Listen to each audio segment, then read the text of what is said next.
nul n'enseignera son frère, mais que tous seront enseignés de Dieu. Il n'y a que toi, le grand enseignant, qui peut nous enseigner. Efface, mon Seigneur, prends aujourd'hui le contrôle de tout notre être et parle à ce peuple. Déverse ta puissance de la résurrection.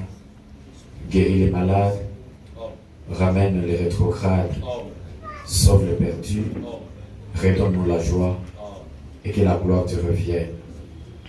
En sortant d'ici, Seigneur, que tout le monde puisse se sentir touché et être concerné par la parole et qu'ils disent réellement le Seigneur nous a parlé. Quand tu parles, Seigneur, tout change. Quand tu parles, les démons sautent, la joie revient, le salut est donné, la guérison s'offre et des miracles se produisent. Aie pitié de nous ce matin, alors que nous nous confions à toi. Au nom de Jésus-Christ, Amen. Que le Seigneur Jésus-Christ vous bénisse. Nous lisons dans Matthieu chapitre 13, depuis le 45e verset. Nous allons lire le 45 et 46e verset. Le royaume des cieux est encore semblable à un marchand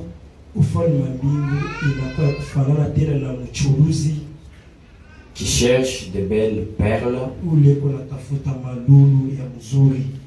Il a trouvé une perle de grand prix et il est allé vendre tout ce qu'il avait et l'a acheté. Que Dieu bénisse la lecture de sa parole. Nous nous asseoir. Nous sommes en train de parler de cette perle de grande valeur. Cette perle qui a plus de valeur que toutes les autres choses de la vie.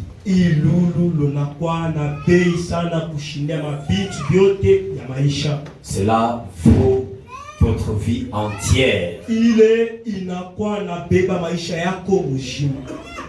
Cela vaut toutes les choses du monde que vous avez.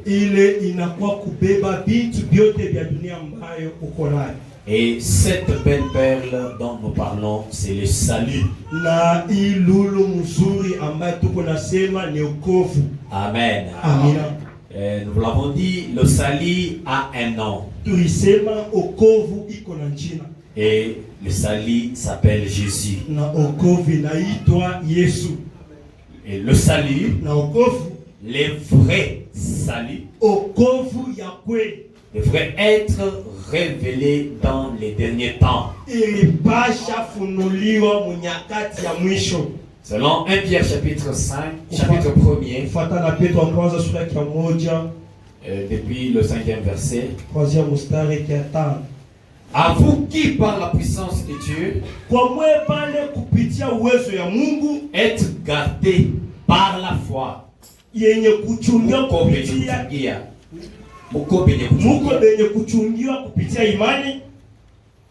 Pour le salut, prêt à être révélé dans les derniers temps.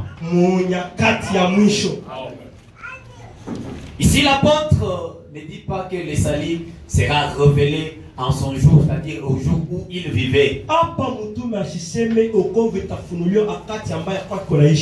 En son jour. Mais il précise le salut qui est prêt à être révélé dans les derniers temps.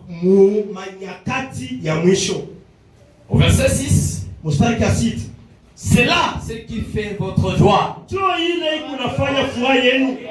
Ce qui fait notre joie, c'est quoi? Kile kinafanya furaha ni nini? C'est le salut. Ni wokovu. Mais quel salut? Lakini wokovu gani? Le salut qui est prêt Wokovu liko tayari à être révélé ya kufunuliwa dans les derniers temps. Manyakati za C'est mwisho. qui fait votre joie. Ili nafanya furaha yenu. Alors si vous êtes triste ce matin, Na kama kuna huzuni asubuhi, que la tristesse tombe. huzuni yaanguke. Car nous sommes déjà dans les derniers temps. Juu tuko manyakati ya mwisho. Et le salut est révélé. Na wokovu inashafunuliwa. Amen. Amina.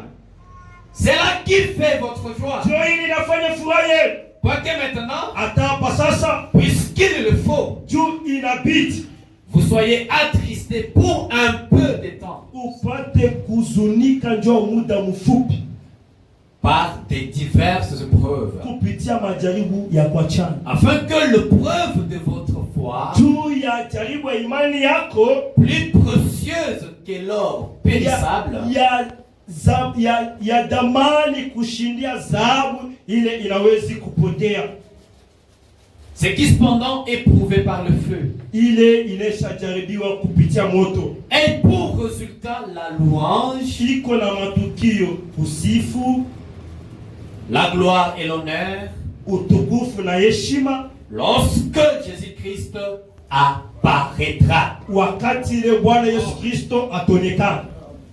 Le salut sera révélé dans le dernier temps, manyakati ya mwisho, pas lorsque Jésus viendra, hapana pale Yesu atakuyaka, mais lorsque Jésus apparaîtra. lakini pale Yesu atonekana. Parce que le prophète nous a dit qu'il y a une différence Tunatuambia kuko tofauti entre l'apparition de Jésus et la venue de Jésus. katikati ya kuonekana kwa Yesu na kuja kwa Yesu. Mais quand Jésus apparaîtra, Lakini pale Yesu atonekana, le salut wokovu sera révélé. itafunuliwa. Est-ce que nous sommes ensemble? Yesu pamoja. Lui que vous avez aimé sans l'avoir vu, Yeye ule mulipenda bila kumwona, en qui vous croyez sans le voir encore, ndani yenu munamwamini bila kumwona, en qui vous croyez sans le voir encore. ndani yenu munamwaminia mwenyewe munaamini bila kumuona. mwenyewe munaaminia bila kumwona. Vous réjouissant d'une joie ineffable Muko na furaha ya shipo mwisho et glorieuse, na ya utukufu, parce que vous obtiendrez. juu mutapokea. Voyez, l'apôtre Paul et l'apôtre Pierre ne disent pas que vous avez déjà obtenu. Mtume Petro aseme munesha ipokea. Il dit vous obtiendrez. Anasema mutapokea. Parce que ce salut-là Juu hiyo wokovu ile devrait être révélé dans les derniers temps. ilipasha funio manyakati ya mwisho. Vous obtiendrez Mutapokea le salut de vos âmes wokovu ya manafsi yenu, pour prix de votre foi. sawa bei ya imani yenu. Kwa bei ya imani yenu. Donc le salut, ça s'obtient juste par le prix de la foi. Ni kusema wokovu tuko nepata kufuatana na bei ya imani yako. Les prophètes qui ont prophétisé, Banabii bale balitabiri, qui ont prophétisé touchant la grâce qui vous était réservée, bale balitabiri benye kukusa neema ambayo limichungiwa, ont fait de ce salut balifanya kwa hiyo wokovu l'objet de leur recherche kitu kyabo kwanza kutafuta, et de leurs investigations. na kitu kimoja kile tukakuwa tubele kutafuta. Le salut Wokovu s'appelle Jésus. inaitwa Yesu. Les prophètes Nabii banabii qui ont prophétisé bale balitabiri touchant la grâce qui vous était réservée, benye kukusa neema ile limichungiwa, ont fait de ce salut balifanya hiyo wokovu l'objet de leurs recherches. kitu kyabo kwanza utafuta. Et cette Bible, Na hii Biblia c'est le plan entier du salut. ni mambo mudele ya wokovu. Amen. Amina. Et cette Bible Na hii Biblia et le salut lui-même, na wokovu le ya plan entier du salut, mambo yenye wokovu ne devrait pas être révélé au jour de Pierre. haipasha funuliwa kwa siku ya Petro. Lui-même l'apôtre dit, Ye mwenyewe mtume anasema ça, c'est prêt à être révélé dans les derniers temps. iko tayari kufunuliwa, lakini wakati ya mwisho. Et dans notre étude, Lakini mafundo yetu nous avons relevé 3 choses tulinyanyula bintu biwili qui vont avec les salis. bile bikunena na nafsi na wokovu. 3 choses Bintu bitatu qui vont avec les salis. bile bikunena na wokovu Dans notre étude ici. mu mafundo yetu hapa. Lévitique chapitre 16, Walawi sura ya 16 le verset 1er. mstari ya 1. Lévitique chapitre 16, verset 1er. Walawi sura ya 16 mstari ya 1. Mstari ya kwanza. Ya kwanza. L'Éternel parla à Moïse Wamelea kasumuzana na Musa après la mort de 2 fils d'Aaron kisha kifo ya watoto ya wili ya Haruna qui mourirent en se présentant devant l'Éternel. bale balikufa mukujishimamisha mbele ya milele. Kwenda kujonesha. Kujonesha mbele ya milele. L'Éternel dit à Moïse, Wamelea akambia Musa, parle à ton frère Aaron sema kwa ndugu yako Haruna afin qu'il n'entre pas tout le temps dans le sanctuaire. juu ashipate kuingia wakati yoyote mufashi takatifu. Au-dedans du voile, Mwele ndani ya panzia devant le propitiatoire mbele ya ile propitiatoire qui est sur l'arche, ile yenye kwa yule safina de peur qu'il ne meure, kwa boka shikufu, car j'apparaîtrai dans la nuée japo taonekana mwingo sur le propitiatoire. pale pa propitiatoire. Voici de quelle manière Aaron entrera dans le sanctuaire. Onene namuna kanya muna taingia mufashi takatifu. Il prendra un jeune taureau Ataiba kankombe ka kijana pour le sacrifice d'expiation juu ya sadaka ya ondoleo et un bélier pour l'holocauste. na mbuji juu ya sadaka. L'Éternel a parlé à Moïse après la mort de 2 fils d'Aaron. Wa milele akasungumza na Musa kisha kifo cha watoto wawili ba Haruna. Et les 2 fils d'Aaron sont morts en se présentant devant l'Éternel avec un feu étranger. Na batoto wa Haruna balikufa mukujishimamisha mukujaka kumbele ya Mungu na moto wa kigeni. Un feu autre que celui qui était ordonné. Moto ingine ile haikuruhusiwe. Et c'est là Na ile qu'ils ont péri. jo balipote. Je voudrais que vous puissiez écouter très bien. Na pelo pata ushike mzuri. Les 2 fils d'Aaron, Batoto bawili ba Haruna ils étaient des sacrificateurs. bakuwa bakoani. Aaron était le souverain sacrificateur. Haruna akwa mkoani mkuu. Alors, comme ils avaient l'habitude d'offrir des sacrifices, Sa vile bakuwa na zoezi kutoa masadaka. ils étaient déjà habitués à la sacrificature. Bakuwa bashozobelea kukoani. On ne s'habitue pas avec Dieu. Abazobelea kila Mungu. Quel que soit le travail que vous faites, Aizuri kazi uko nafanya. chaque jour, Kila siku faites-les avec respect, fanya na heshima. mais dans la crainte de principe de la parole. Lakini mukongopa makanuni ya neno. Les 2 fils d'Aaron, Batoto bawili ba Haruna ils étaient déjà habitués avec la chose. bakuwa bashozobelea na kitu. On ne s'habitue pas avec le message. Abazobelea kila ujumbe. On ne s'habitue pas avec Dieu. Abazobelea kila Mungu. Ils se sont habitués avec la sacrificature Bakaanza kuzobelea na ukoani et ils ont amené un feu étranger na balileta moto ya kigeni sur l'autel. pale pa madhabahu. Quand bien même ils étaient des sacrificateurs, Hata vile bakuwa bakoani, le Seigneur n'a pas supporté ça. Bwana ashikuvumilia ile Ils sont morts. balikufa. Et le prophète dit, Na nabii anasema ce qu'ils avaient amené, kile balileta c'était un feu dénominationnel. ilikuwa moto ya kizebu. Il est dit dans le message, le trône, Anasema yo mjumbe enzi le paragraphe 223. ukwasa ya 225. Il dit, si un homme essayait d'entrer dans le lieu très saint, Anasema kama mtu anapima kuingia fashi takatifu sana, si quelqu'un pénétrait dans ces lieux très saints, kama mtu anaingia mwifashi takatifu sana sans être passé par ici, bila kupitia mbele hapo, il mourrait. atakufa. Un jour, Siku moja les fils d'Aaron prirent du feu étranger, batoto ba Haruna bakabela moto ya kigeni, du feu dénominationnel. moto ya kizebu. Ça ne pouvait être qu'un feu dénominationnel. Yo ilipasha kwa ni paka moto ya kizebu. Et ils mourirent à la porte. Na bakakufa pa mulango. N'est-ce pas vrai? Haiko vile. Alors on a n'amenons pas le feu dénominationnel dans le message. Sasa tushileteni moto ya kizebu mujumbe. Les pratiques dénominationnelles, Matendo ya kizebu. tout ce que nous faisons, Yote ile tunafanya. ça doit trouver le fondement dans la parole, dans la Bible. Pasha pata misingi muneno On Biblia. doit le voir dans le message. Tunapasha yona mujumbe. Des conduites dénominationnelles, Maongozaji ya kizebu. des choses dénominationnelles, Bitu des ya choses kizebu. qui ne sont pas dans la parole. Bitu bila vipatikani kwa Et rejetons ça. tutupeni bile.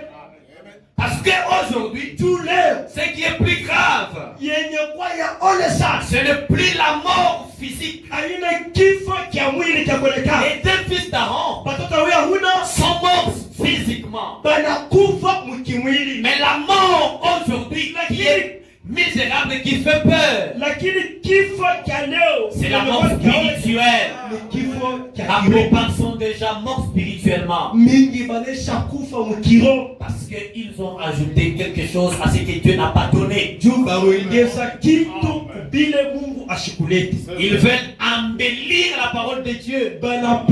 Banapenda kupakala mafuta kwa Prenons sababu la parole telle que Dieu nous l'a donnée. tumebeni sauti ya Mungu paka vile Mungu alitupa. Amen. Amina. Alors, quand Sasa ils ont amené ce wakati banaleta ile moto ya kigeni, alors cela a enflammé la colère de Dieu. ile ikapandisha hasira ya Mungu. Dieu les a tués. Mungu akaua. C'est alors que Njoo paila. dans Lévitique chapitre 16, là où nous sommes en train de lire, Wala sura 16 pale tunatokea kusoma. Dieu dit maintenant à Aaron, Mungu anasema sasa kwa Haruni, plutôt à Moïse, kwa Musa. dit à Aaron, Sema kwa Haruni. comme ces deux fils venaient de mourir, Sasa vile watoto wawili wanatokea. voyez les offrandes, les sacrifices qu'on pouvait donner occasionnellement. Mkono masadaka ile banazo letaka kwa kila siku.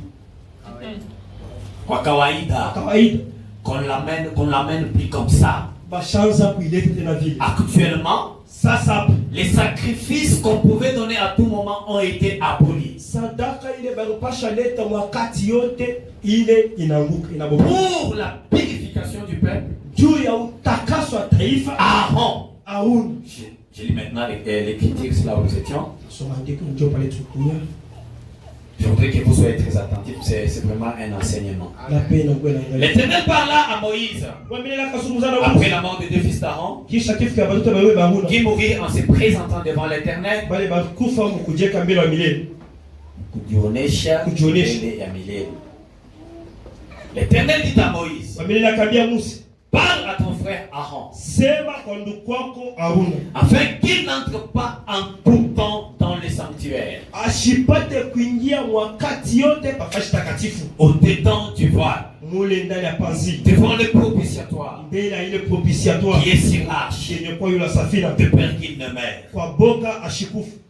Car j'apparaîtrai dans la nuée Jomitolekana muingo sur les propitiatoires. pale pa propitiatoire. L'Éternel apparaîtra dans la nuée. Wa milele atolekana muingo. Je vais y arriver. Tafikia. Voici de quelle manière Aaron entrera dans le sanctuaire. Oneni namuna kani Haruni atengea mfashi takatifu. Il prendra un jeune taureau Atabeba ngombe wa kijana pour le sacrifice d'expiation juu ya sadaka ondoleo. et un bélier pour l'holocauste. Na mbuji juu ya sadaka. Le verset 11. Mstari ya 11. Aaron offrira son taureau expiatoire Haruna atatoa ngombe akaondoleo. et il fera l'expiation pour lui Atafanya ondoleo juu yake et pour sa maison. na juu ya nyumba yake. Il égorgera son taureau expiatoire. Atachinja ule ngombe wake ondoleo. Il prendra un brasier plein de feu, Atabeba mbabule yenye plein de charbon ardent, atabeba mbabule yenye kujazwa na makala ya moto ôter de dessus l'autel kutosha et yule il mazabao kutosha yenye kutosha yule mazabao devant l'Éternel bila wa milele et de deux poignées de parfums odoriférants. na mikono mbili ya manukato ya harufu ya kuachana bilauli mbili ya manukato.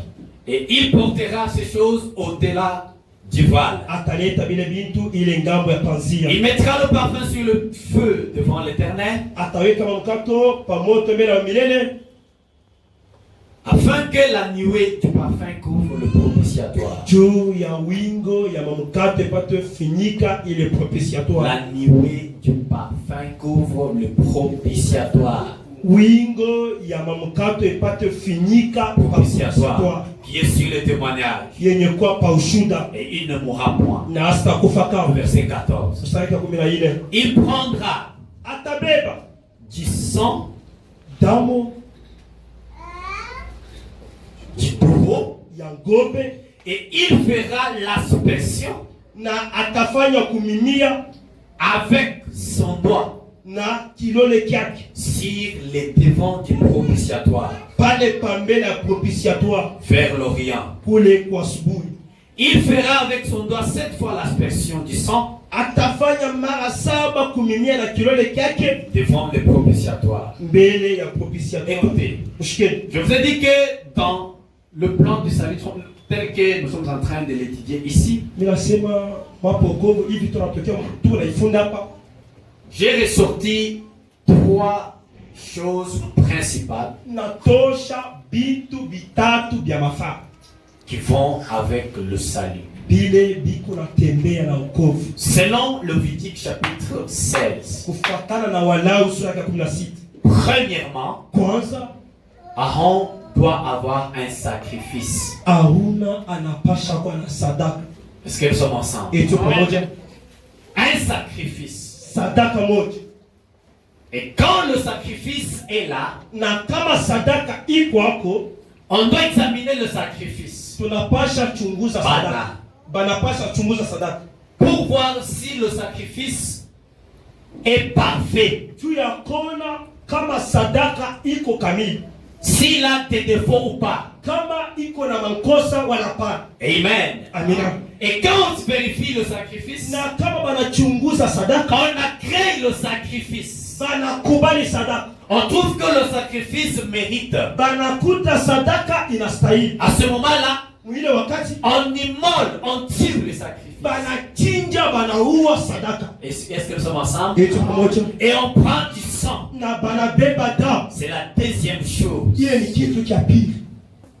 Et avec le sang, Na damu Aaron devrait entrer. hauna ripashe nyingi. Si quelqu'un des enfants d'Israël Kama batoto wa Israeli, umoja wa Israeli, pouvait se dire, hauwezi kusema comme on a déjà tué l'agneau, sa vile Ou le banaua sacrifice. kondoo wala sadaka, moi je peux partir, je suis déjà exaucé. mimi naweza kuendesha kubaliwa. Non, non. Hapana, Il n'était pas encore purifié. akwasha takaswa. Amen. Amina. Parce que Aaron n'est pas encore entré. Tu hauna shengia. Et quand Aaron Na entre wakati hakuna nyingine, avec le sang, na damu il faut qu'il puisse asperger 7 fois. anapasha mimia mara 7. Pas 8, Hapana mara 8. pas une fois, Hapana mara moja. mais 7 fois. Lakini mara 7. Amen. Amina. Pourquoi 7? Juu ni mara Parce 7. que c'est le type de cet âge de l'église. Juu nilifanya kisasa makanisa. Parce que l'agneau avait cette corde. Juu kondoka na masengo Parce sa. que l'agneau avait cette yeux. Juu kondoka na meno Parce que sa. les sept âges de l'église Juu bisasa makanisa. devraient être couverts du sang. Bilipasha funika na damu. Amen. Amen. Ça c'est la deuxième chose. Ile ndio kitu cha pili.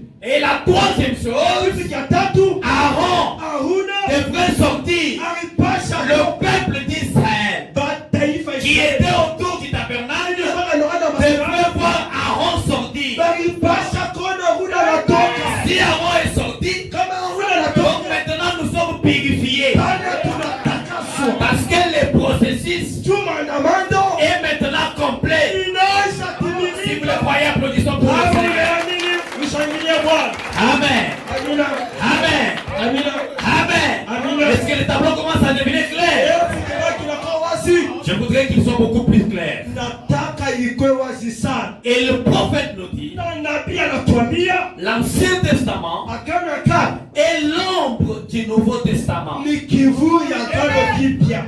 Et tout l'Ancien Testament Na agano yote ya kale devrait trouver son accomplissement en Jésus. ilipasha kuta utimiliiko yayo ndani ya Yesu. Comme le Nouveau Testament Sasa vile agano kipya devrait être accompli par l'épouse. ilipasha timilika leo kupitia harusi. Jésus devrait accomplir tout l'Ancien Testament. Yesu alipasha timiza agano yote ya kale. Alors ce qui s'est passé là, Lakini ili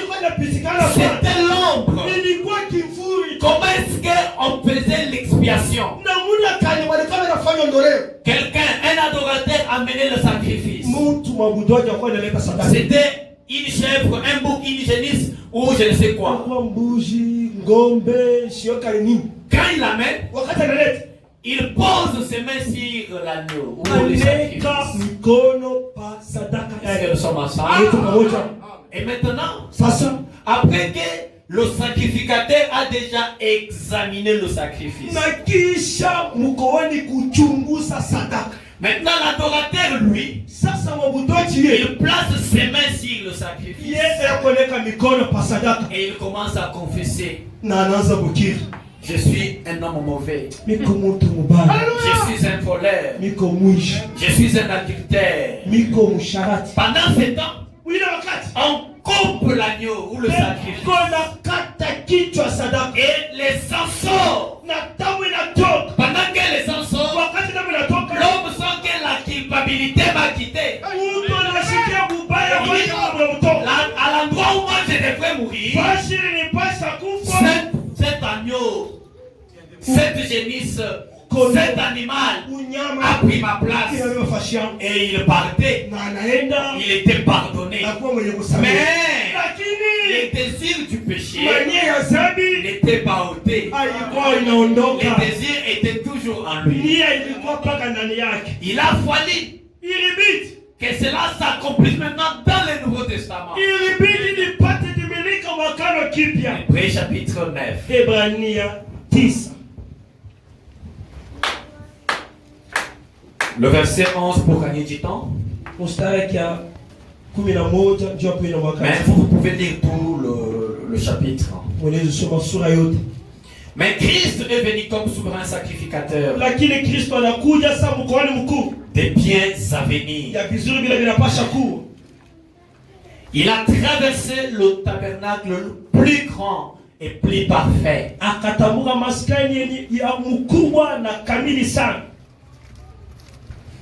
Qui n'est pas construit de main d'homme. Ila ijengwe kupitia mikono ya binadamu. C'est-à-dire qui n'est pas de cette création. Ni kusema ile aina kuima umbile. Au verset 12, Mstari 12. il est entré une fois pour toutes. Akaingia mara moja kwa lote. Pas une fois chaque année, Hapana mara moja kwa mwaka. mais une fois Lakini mara moja pour toutes. juu ya lote. Ah, béni soit le Seigneur pour le plan du salut. Abarikiwe jina Bwana juu ya mapokovu. Et il est entré une fois pour toutes Anaingia mara moja juu ya lote. dans les lieux très saints. Mufashi takatifu sana. Non avec le sang des boucs Hapana na damu ya bambuzi et des veaux, wala ya bangombe. mais avec son propre sang, Lakini na damu yake ayant obtenu une rédemption éternelle. mwenye kupokea ukombozi ya milele. Car Chap, si le sang des taureaux kama damu ya bango et des boucs na ya bambuzi et la cendre d'une vache na machifu ya ngombe répandue sur ceux qui sont souillés, ilikuwa inazamana kwa bale benye kuchafuka, yenye kumwangia, benye kumwangia kwa bale benye kuchafuka, sanctifie et procure la pureté de la chair. inatakasa na inaleta usafi ya mwili. Combien plus itakuwa Dieu les itakuwa sangs de zaidi. Christ Damu ya Kristo qui par un esprit éternel ile kupitia roho ya milele s'est offert lui-même akajitoa yeye mwenyewe sans tâche à Dieu. bila doa kwa Mungu. Purifiera-t-il votre conscience Atatakasa zamiri yenu des œuvres mortes ya makazi ya kufwa, afin que vous serviez les dieux vivants? ndio mpate utumikia Mungu aliye hai. C'est que le sang des boucs, des faux et des béliers ne pouvait pas faire. Ile damu ya bambushi na ya bangombe haiwezi kufanya. Kile damu ya mbuzi na sadaka ile ya agano la kale haikuweza kufanya, damu ya Bwana Yesu Kristo iko naifanya. Damu ya Yesu unafanya nini? Iko naondosha désir ya péché. Hébreux chapitre 10. Ibrania 10. Commençons depuis le 10e verset. Tuanzie mstari wa 10. C'est en vertu de cette volonté que Ni kupitia nguvu ya hii mapenzi hii nous sommes sanctifiés tunaisha takaswa par l'offrande du corps de Jésus-Christ. kupitia sadaka ya mwili ya Yesu Kristo. Une fois pour toutes.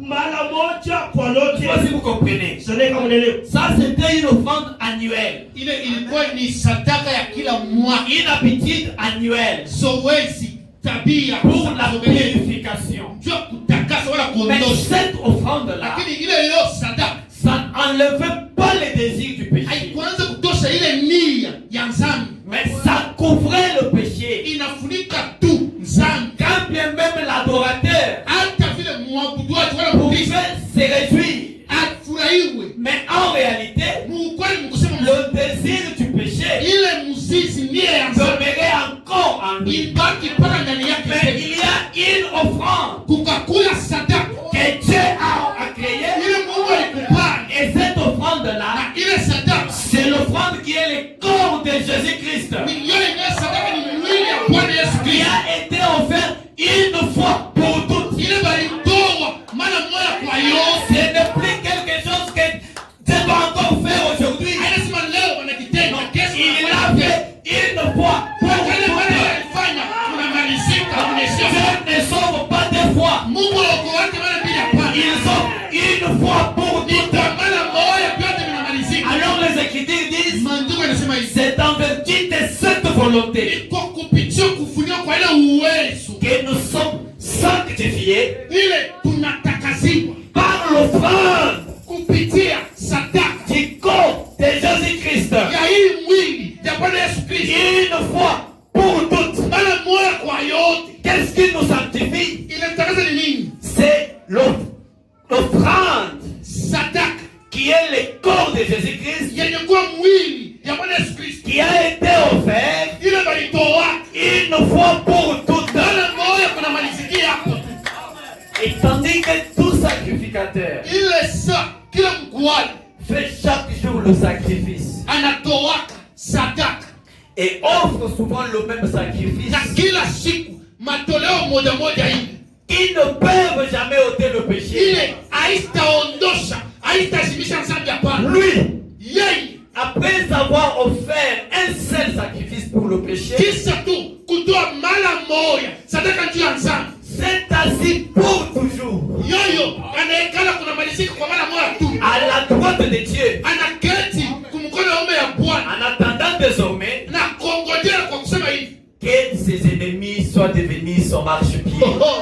badri yake bawe mikanyangio yake akutembelele. Car Tu par une seule offrande, oh my, kupitia tu kwa sadaka hii moja, par une seule offrande, kupitia ile sadaka moja, pas une offrande que tu donnes aujourd'hui, aina leo natoa sadaka, demain tu viens encore avec une autre offrande, kesho tena kwa tena le mmoja, lendemain une autre offrande, kesho yake mais mmoja inakuwa na par une seule lakini offrande, ye kupitia ile sadaka moja, par un seul sacrifice, kupitia sadaka ile moja, par une seule offrande, kupitia ile sadaka moja, il a amené à la perfection. Oh, alipeleka kuukamilifu, il a amené à la perfection alipeleka kuukamilifu pour toujours, kwa milele, pour toujours. kwa milele. Ceux qui sont sanctifiés. Pale mbele wenye kutakasa, Mais qu'est-ce qui sanctifie? ni nini natakasa? Les sangs. Damu.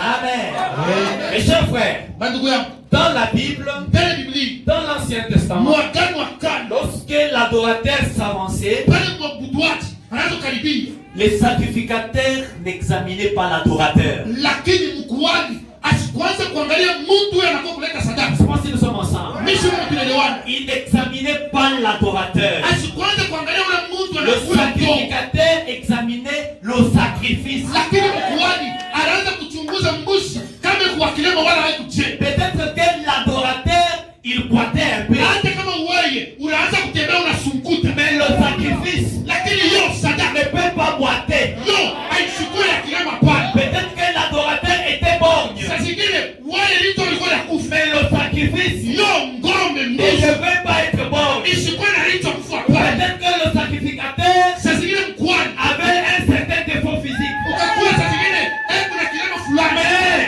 lakini le sacrifice sadaka Usikuwe na kilema. Alors, Kumbe. lorsque Christ est venu, Pale Kristo anakuja. entrant dans le monde, Anaingia na ulimwengu. il a dit, Anasema hivi. Père, Baba, tu n'as voulu ni offrande, haukutaka wala sadaka. ni sacrifice, Wala hata mais sadaka. tu m'as formé un corps. Wewe unanitumia mia Tu mbili. m'as formé un corps. Unanitumia mia Tu mbili. m'as formé un corps. Unanitumia mia Tu mbili. m'as formé un corps. Unanitumia mwili. Gloire au Seigneur. Utukufu kwa Bwana. Pour le corps de Jésus. Kwa mwili ya Bwana Yesu. Amen. Hey. Amen. Hey. Et quand Jésus est né, Na pale Yesu anazaliwa, il était l'agneau. alikuwa mkondoo. L'agneau de sacrifice. Kondoo wa sadaka. Quand il est allé aux eaux de baptême, Pale ndio kubaya ubatizo. Jean l'a regardé. Yohana Il a akamtazama. dit, voici l'agneau de Dieu. Tazama mwana kondoo wa Mungu. Qui ôte le péché du Ule monde. unaondosha dunia sana ya dunia. Avant d'être offert, Mbele ya mtoe. avant d'être sacrifié, Mbele ya msulubishi. avant d'être crucifié, Mbele ya mtoe.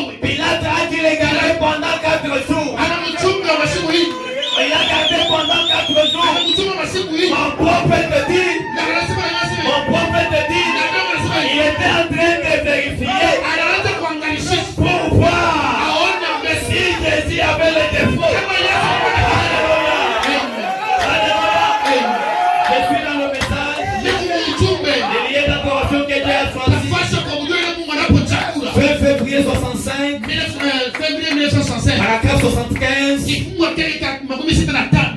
75. Makumi saba na tano. Or, Ile saa Jésus, Yesu le nom de Dieu, jina ya Mungu l'agneau, kondoo est entré à Jérusalem. aliingia Yerusalemu, Il n'en est ressorti akatoka qu'après sa mort, kisha kufa yake yeye sa mise au tombeau na kumkufufuza et sa résurrection. na ufufuko yake, Il a été gardé bali mchungu sous le regard des critiques kwa masimango pendant 4 jours kupitia masiku ine et 4 nuits. musiku ine. Comme cet agneau Sa huyu kondoo était parfaitement typifié, akakuwa kabisa kabisa mwenye kulinganishwa na kufananishwa, gardé bali mchungu pendant 4 jours. masiku ine. C'est là que Pilate a dit, Penye Pilato alisema je ne peux rien trouver en lui de coupable. Ayama, sikute kubaya ndani ya Je huyu ne peux trouver en lui de coupable. sikute kubaya ndani ya Et huyu comme on ne trouve rien en lui de coupable, bila mapate ya kibaya ndani c'est yake. alors qu'on l'a amené au calvaire. Peleka Kalvari, Quand on l'amène au calvaire, peleka Kalvari. à ce moment-là, Huyo wakati l'agneau, kondoo il est parfait. eko amekamilika, Il est sans défaut. hana na kilema, Il n'a pas d'erreur. hana na kosa, Il est parfait. eko mwenye kukamilika. Et maintenant, toi, Sasa wewe l'adorateur, Tuache. ne regarde pas tes défauts. usiangalie kupanda kwa wewe, Maintenant, toi, wewe l'adorateur, mwabudu wake. regarde l'agneau. Tazama kondoo. Parce que Pilate a dit, Pilato anasema je ne peux rien trouver nisikute hapo ya kibaya, de coupable en lui. nisikute penye Yesu mhukumu. En Jésus, il n'y a rien de coupable. Ndani ya Yesu kuna kilema na kubaya. En Jésus, il n'y a rien de coupable. Ndani ya Yesu kuna kubaya. Alléluia. En Jésus, Ndani ya c'est Yesu la perfection. ni ukamilifu. Maintenant, Sasa comme vile l'agneau, le sacrifice est à créer, kondoo wala sadaka banamkubali, ce que toi tu fais, kile utafanya ce n'est pas regarder à tes défauts, usiangalie kubaya bwako, mais c'est la vérité. ni ukweli na Le kweli. salut, c'est ça. Okovu njoo hivi. Ce que toi tu fais, Kile ne utafanya regarde pas à tes défauts. usiangalie kubaya bwako, Ce que toi tu fais, kile utafanya pose les mains tia mikono sur l'agneau. kwa kondoo. Parce que l'agneau a été créé. Kondoo halikubaliwi. Ce matin, Usubuhi wa leo Dieu peut t'exaucer Mungu anakubali avec tes erreurs. na makosa yako Mais leo. en Jésus, Ndani ya il Yesu n'y a pas d'erreur. hakuna makosa pa. Le problème, c'est quoi? Mambo ni nini? Nous reculons Sisi tunarudia kumgonga. parce que nous voulons regarder en nous. Oho. Tunapenda kuangalia kubaya. Nous voulons regarder en nous. Tunapenda kuangalia mabaya Nous kwetu. voulons regarder en nous. Tunapenda kuangalia Ne ile. regarde pas à toi. Usiniangalie wewe hapa. Oui, mon frère. Ndio ndugu Ce yangu. que je vous dis, ce n'est pas les histoires de mon village. Haina vya kumwingine papa. Ce que je vous dis, c'est la parole révélée.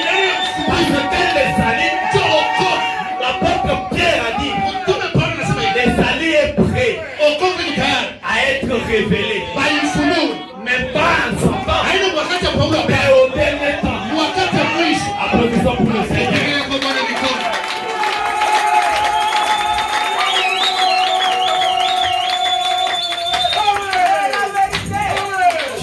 message, Biko ujumbe. la foi sans les œuvres est morte. Imani bila matendo ni yenye kufa.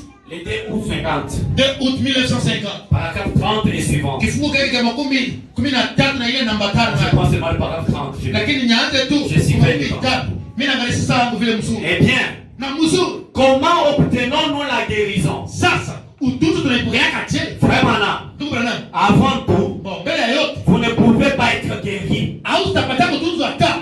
Vous êtes simplement en train de vous... Unaenda ku Jusqu'à ce que vous croyez tena pale unaamini dans votre cœur ndani ya roho yako que vous êtes guéri. ya kwamba napata utunzu. En effet, Mkusema mzuri. souvenez-vous donc, Kumbukeni mzuri. vous ne pouvez pas jouer avec Satan. Hapana kucheza na ibilisi shetani. Il sait si oui ou non vous croyez. Anayua kama huyu bwana anaamini wala hapana. N'essayez pas juste de vous débrouiller. Hapana kusema nipime eko, nilitafutisha eko mbele. N'essayez pas juste de vous débrouiller. Usipime kupapasa papa. Frère, pour ce qui est du salut, Kwani naangalia uko. ne te débrouille pas. Allah, usinitafutie. Pour ce qui est de la guérison, Ili naangalia utunzu. ne te débrouille pas. Usinitafutishe. Amen.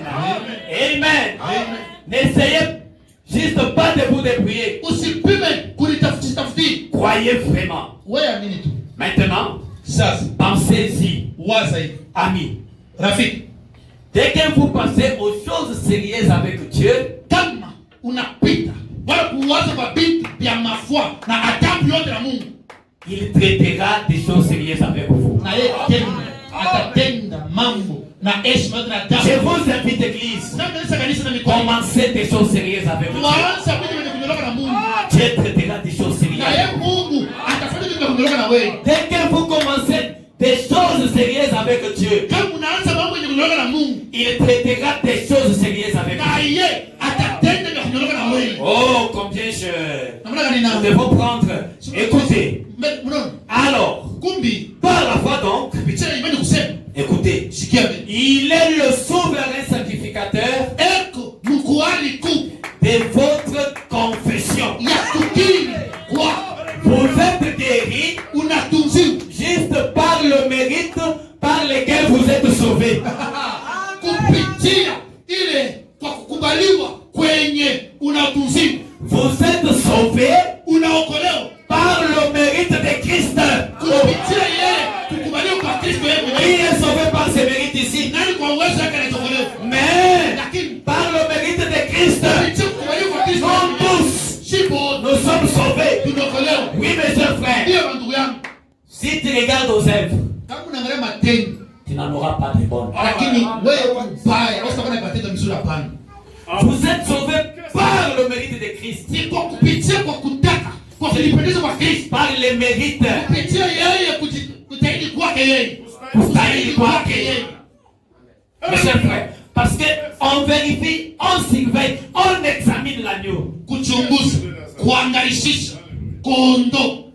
Nulle part dans la Bible, Hakuna hata ufasi wa Biblia. il est dit qu'on doit vérifier l'adorateur. Nasema sema wewe unaona kwa kuleta kondoo au kuleta sadaka tukuangalie huku chini. L'adorateur Mwabuduaji est agréé yeye anakukubali sur base de mérite de son sacrifice. kupitia tena kwa kukubaliwa kwa sadaka yake. Et le prophète dit, Nabii anasema vous êtes sauvés unaokolewa par le mérite de Christ. kupitia kubali kwa Kristo.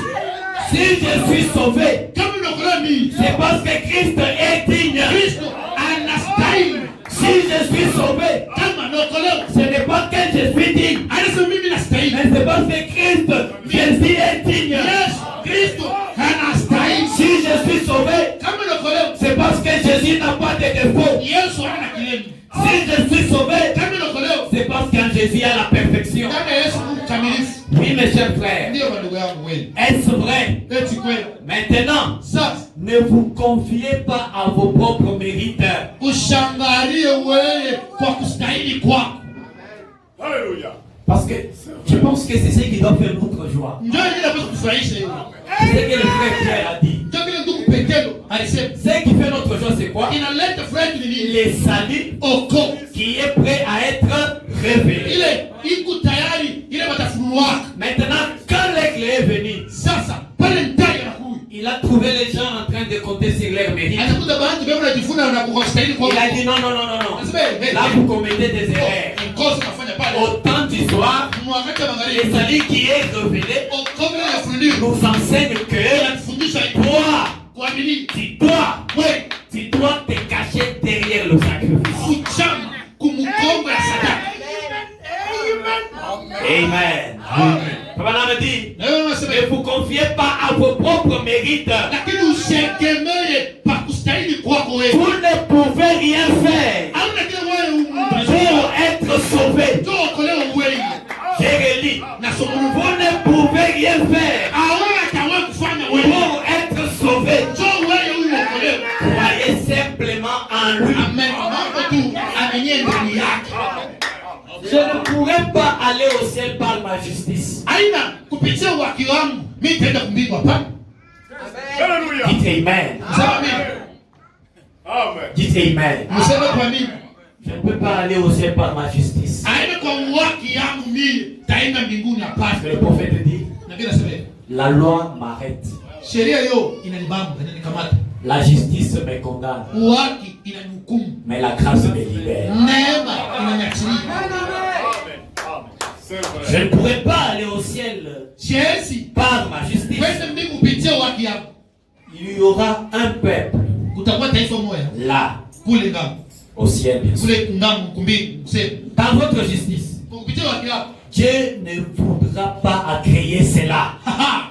Kama ni waki yako, Mungu hataitikia hata Et il agréera la justice de son fils. lakini atakubali uwaki ya mwana yake.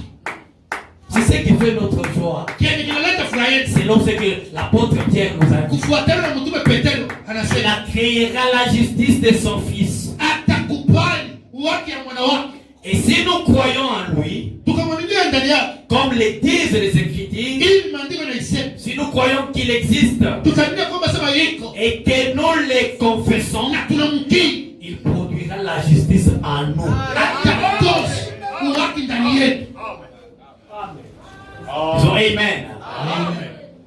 Il en sera comme il m'a été dit. Na ataifanya vyenye vile alinionyesha. C'est un message prêché le 18 août 50. Le 1850 ile ujumbe ni kuhubiriwa kwa ile siku. Paragraphe 2, Kifungo chake cha pili, 4, cha 4, 5 cha 5 et 6. na cha 6. Je suis encore dans mon temps. Sasa yangu kingaliki tena. Jusque-là, je n'ai pas encore abordé les sens. Sina hapa shenge tena mudamu. Écoutez très très bien. Mnifuateni mzuri. Je sais que maintes fois, Na hiyo mara mingi. maintes fois, j'ai commis beaucoup d'erreurs. Kwa mara mingi nakosaka, nafanyaka makosa. Et j'ai des manquements en beaucoup de choses. Na mimi kuna busaifu wala makosa mbitu vya mingi. Et j'ai honte de moi-même. Na haya kwangu mimi kwa ajili yangu. Mais dans mon cœur, Tena roho yangu j'essaye de faire de tout mon mieux. na pima yako kufanya yote na stahili. Je fais simplement tout ce que je sais faire. Na pima kufanya kile mimi naweza kufanya. Oh, Hey, que c'est irréfutable. na kwamba kitu Yashiposhaka. ya bila hata biashara. Que de preuves irréfutables. Lakini pia mambo alama ya shuku hata sha. Nous savons que Tunayo de ce que le ciel existe, ya kwamba mimi nikalaka là il n'y a pas à douter. pale tusikubishi sema mimi tunayo sema nikalaka. Que nous irons un jour. Ya kwamba siku moja tutaenda mbinguni. Et tout aussi certain que nous sommes en Christ, Lakini vile tu na kisha kwamba tuko ndani ya Kristo. Dieu ramènera avec lui Mungu atarudisha pamoja naye en ce jour-là mwa ile siku. ceux qui gardent Christ. Amen. Benye wanachunga Kristo. Beaucoup de gens Batu wa mingi essayent de se débrouiller pour y entrer. enapenda kujitafutisha kutosha jasho ndio ingie mundani. Beaucoup de gens essayent d'y entrer sur base de beaucoup d'actes de mérite. Lakini vile nilitoka Luka wala nilisaidia wala nilifanya nini nitengea. Ce n'est ni par les bonnes œuvres, Lakini haina tu kupitia matendo mzuri ulifanya par vos mérites, wala hata kwa kustahili kwako wewe. par rien que vous puissiez faire, Hata kitu kimoja wewe unaweza kufanya. ni rien que vous puissiez fabriquer Hata kitu unaweza kulitungia par vous-même. C'est en croyant en lui. Ni kuamini ndani yake. En acceptant. Mkuitika. Par la foi vous êtes. Kupitia imani huko. Il est suspendu là à la croix. Alisulubishwa kule kumsalaba. Vous n'aurez jamais à endurer les jugements. Lakini hukumu hautahukumiwa hapana. Avec notre garantie. Kile kiko sawa hakikisho yetu. C'est que notre juge, mwamuzi wetu mtetezi wetu, il est lui-même notre avocat. Mwamuzi wetu ndio mwenye mtetezi wetu. Vous savez le rôle d'un avocat? Mnaona kazi ya mtetezi c'est de lutter. Ni apikanishe pour que son client ne soit pas condamné. Bashikupambe, bashikukumu. Mais ici, nous avons la même personne qui est juge et il est lui-même avocat. En tant que juge, il le condamne ici et il intercède. Et à la fin, lui-même prend le marteau. Il dit acquitter.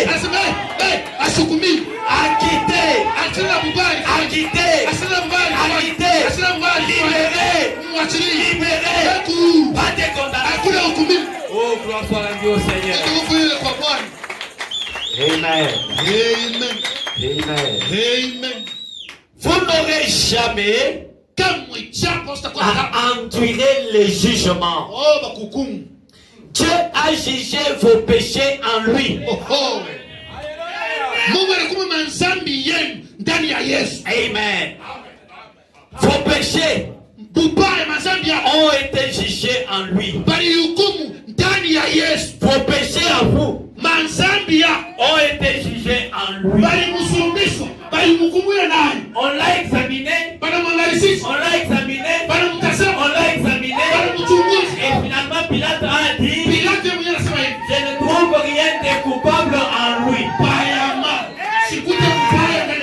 Et finalement, il devrait être crucifié. Il a été tué parce que le sang devrait sortir. Gloire soit rendue à Jésus. Dieu a jugé vos péchés en lui. Voyez? Dieu l'a jugé. Lui a pris votre place. Est-ce vrai? Nous étions coupables, étrangers à Dieu, sans espérance, sans miséricorde, les païens, emportés par des idoles muettes, étrangers à Dieu. Et Christ a pris notre place. Et remarquez, ça je saute. Verset paragraphe 6. Eh bien, alors Dieu a placé sur Christ mes péchés et les vôtres. Amen. Kumbi kusema hivi, Mungu anatwika pa Kristo dhambi yangu na yenu. Les péchés de frère Branham et nos péchés, Dieu les a placés sur Jésus. Frère, quant à ce qui concerne le salut, frère Branham devrait être sauvé sur le même base que nous. Oui, c'est la vérité. Si tu te fâches, je te donne une corde pour aller te pendre. Et Branham a été sauvé sur base des mêmes mérites que nous. Sur le mérite de Jésus. Oui mon frère. Si tu veux te fâcher, va te pendre. Oui. Dieu a placé sur Christ mes péchés et les vôtres. Et celui-ci les a portés au calvaire. Il a placé ma maladie sur lui. Il a placé mon iniquité sur lui. Et là, il a offert le sacrifice suprême pour vous et pour moi. Désirez-vous pour faire Branham? De la même manière qu'il est mort pour toi. vile anakufia wewe. Oui, mes chers frères. Ndio ndugu yako. C'est la vérité. Hiyo ni upendo. Si tu ne veux pas de cette vérité, va te pendre. Papa, kama upende hii ukweli, toka leo kubeba mkambo litunjike. Oui, ça ne vient pas de moi. Ani mimi ndio nimesema Frère papa. Branham m'a dit, Ndio mama sema hivi. ma maman disait, Mama yangu anaweza kunionyesha. donnez à la chèvre la corde Ukabulie kumbushi kamba. pour qu'elle aille se pendre à elle-même avec sa corde. Lakini yeye mwenyewe alishungulisha ile kamba yake alitunjika kufa. Ouais. Kenji. Alléluia. Il dit, Anasema il a placé ma maladie sur lui. anatia magonjwa yangu yulu yake. Il a placé mon iniquité sur lui. Uone ubaya wangu yulu yake. Et là, il a offert le sacrifice suprême Pale alitoa sadaka ya juu. pour vous et pour moi. Njoo yako na njoo yangu mimi huyu. Et chaque homme au monde, Kila mtu hapa chini kwa dunia. chaque personne Kila mtu lolo. qui ait jamais souffert d'une maladie Ule japo kama hayagonga magonjwa. a été guéri au calvaire. Alitunzikika kupitia msalaba Ma Kalvari. chère sœur, Dieu t'a déjà guéri au calvaire. Mungu alitunza Kalvari. Mon cher frère, Ndugu yangu. Dieu t'a déjà guéri au calvaire. Ce matin, si seulement tu crois, Wewe tu kama unaamini. la maladie va sauter. Magonjwa kama Oui, wewe. c'est la vérité. Il suffit que tu crois. Uaminie tu. J'ai vu Dieu Naona Mungu guérir la stérilité. anatunza utasa. Maintenant, je m'attends Sasa mimi naongojea à voir Dieu kuona Mungu faire parler les muets asemeshe babu, et guérir les yeux aveugles. atunze vipofu. Je m'attends à ça. Mimi nachuma David. Il a guéri chaque maladie que j'ai jamais souffert au calvaire. Magonjwa yote ila yateseka tena. Yeye kumsalaba alichukua na Chaque péché qui ait jamais existé, zambi yote ayatenda. chaque pécheur Mutende zambi yote qui ait jamais existé, ule ataona hapa chini. ou qui n'existera jamais, Ule hasta kuyaka a été pardonné alisamewa au calvaire. ku Kalvari. Oui, Kisha oui, oui. ndio Dieu t'a déjà pardonné. Mungu alisamehe. Amen. Tu dis, Unasema mais moi j'ai avorté. sinditosha mimi mimi. Mais si tu viens à Jésus, Kama unakuwa kwa Yesu, accepte ton pardon. ichike usamehe yako. Parce que le sang de Jésus, Damu ya Yesu il parle mieux que le sang d'Abel. anasema mzuri sana.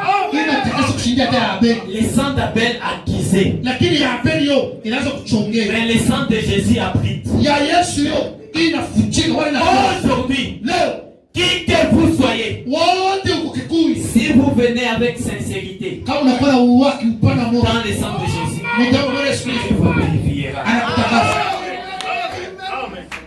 Mais ce qu'il nous faut faire, Kiasi kufanya c'est d'accepter cela. tuichike hiyo tu. Voyez, Unaona? c'est par ce meurtrissure que nous avons été guéris. Kupitia bilonda yake na malama yake tulitunziwa. Au passé, Kisha kupita zamani. c'est alors qu'il accomplit cela. Njoo pale hatimiza hayo. Bon, je saute. Na lugha mbele bingine. Je prends le message, c'est par égard pour lui seul. Ni kwa hadabu kwake peke yake. C'est un message prêché le 18 juillet 52, 18 juillet 1952. le paragraphe 24. Kifungwa kile kama 24. Écoutez, Sikie, je prends vers la fin là, mimi na wewe kule mwisho et le paragraphe 25. na 25. Un homme est venu ici il n'y a pas longtemps. Mtu mmoja alikuja huko akawekawia hapa. Il a dit, Anasema, frère Branham, ndugu Branham, je ne suis pas digne d'être sauvé. kuna mimi sistahili hata nikuolewa. J'ai dit, Mimi namuonesha. non, vous ne l'êtes pas. Ndio. Au ustahili. Il s'est mis à pleurer Anaanza kulia. et il a dit, Anasema, j'ai essayé d'être sauvé depuis 1940. tangu 1940 mule, mimi napima hapo nikuolewa. Il a dit, Anasema, mais je me vois indigne. lakini mimi nakuta baka sistahili kabisa yani. J'ai dit, Mimi nasema, jamais vous ne deviendrez digne. namuonesha wewe hautasaidia katashimu. Et il a dit, Anasema, alors je ne peux jamais être sauvé. sasa kumbi basi sitaokolewa kumbi. J'ai dit, Mimi namuonesha, oh non, hapana. il ne s'agit pas de vous, Mambo haina wewe hapana. il s'agit de lui. Mambo ni yeye. Voyez, Unaona? Dieu ne vous considère pas vous. Mungu ashikuyuie mwata. Dieu ne vous considère pas vous. Wa mbingu ashikuyuie mwata. Il les considère lui. Lakini anamfahamu yeye Yesu. Laquelle le prophète dit, Na ndio nasema hivi. et ayez l'habitude de vous cacher derrière Jésus. Ba. Sasa yote futamu mgongo wa Yesu. Cachez-vous derrière Jésus. Ndio. Wewe Si toi tu veux toi apparaître, kama unapenda tu ne peux rien obtenir. champion, hata kitu. Mais cache-toi derrière Jésus. Ulifutika mgongo wa Yesu. À ce moment-là, Pale pale. Dieu ne te verra pas toi. Mungu atakuona wewe hapana. Et il verra Jésus. Ataona Yesu. Mais il entendra ta voix. Sauti inashikilia ni yako wewe. Amen. Il les considère lui. Yeye anamuona ni yeye Yesu. Et si vous arrivez Na kama unafika à trouver une faute en lui, ukapata tu kosa ndani yake yeye. alors vous ne pouvez pas être sauvé. Pale au sababu wako atashikomoa. S'il y a une seule faute en lui, Kama tu ukakuwa hata mkosa mbaya alors kwa vous ne Yesu. pouvez pas être sauvé. Wewe ukolewa usipolewa atashikomoa. Qui veut être sauvé ce matin? Nani pia ukolewa msuri wa leo. Si vous le désirez, Kama unaitaka il n'y a aucune faute en Jésus. Yesu anakalema na mbaya. Mais s'il n'y a pas de faute en lui, Kama hamna mbaya ndani yake. alors tout va bien pour vous. Yote ni ndote. Yote ni pamapa. Alléluia! S'il n'y a pas de faute en lui, Kama kuna mbaya ndani ya Yesu. tout va bien pour toi. Yote ni pamapa juu yako. Oui, mon frère. Ndio ndugu yangu. Oui, mon frère. Ndio ndugu yangu. Tu peux être guéri. Unaweza kutumziwa. Parce qu'en Jésus, il n'y a pas de faute. Ndani ya Yesu kuna mbaya. Oui, ma soeur. Ndio dada yangu. Tu peux être exaucé. Unaweza kubaliwa. Parce qu'en Jésus, il n'y a pas de Ndani ya faute. Yesu kuna mbaya. S'il n'y a pas de faute en Kama lui, kuna mbaya ndani ya Yesu. tout va bien pour moi. Yote ni binendeka Applaudissons kutulia pour le Seigneur. Ampige kwa bali mikono. Maintenant, le problème c'est quoi? Mambo yote ni nini mbele? Dans l'affaire du salut, Mambo yanaangalia wokovu. le prédicateur, Mhubiri, Baoubiri, bahubiri. ils veulent vous faire croire que Watapenda mabonesha sema. vous êtes pour quelque chose. Lakini wewe utaona sasa mhubiri kuna kuangalia huko kama una kitu cha kufanya. Il faut que vous puissiez fournir beaucoup d'efforts. Utoshe jasho na mfumbi tu. Ce que vous avez à faire, Kwa kufanya ni nini? c'est de croire. Wewe amini tu. Mais quand vous croyez, Fanya ni nini? les œuvres doivent maintenant les manifester. Matendo ibadilishe ioneshe kwa nini kwako. Parce qu'un jour, Siku moja quelqu'un est venu à Frère Branham. mtu mmoja alikuwa kwa ndugu Branham. Il lui a dit, Anamuonesha bon, je vais vous faire directement la citation. nimekabuli tu maandiko. Hébreux chapitre 6, Ibrania kifungo kile cha 6, troisième partie, kipande cha 3, paragraphe 602. 206. Maintenant, Sasa bon, je remonte à 601. napanda hako 600 na kwanja na Il est moja. impossible que cet homme soit de nouveau perdu. Lakini haiwezekani tena huyu mtu huyu tena apotee kwa mara pili. Une fois qu'il est né de la vie éternelle. Kama anapokea uzima milele ndani yake. Dieu ne donne pas pour reprendre ensuite. Amen.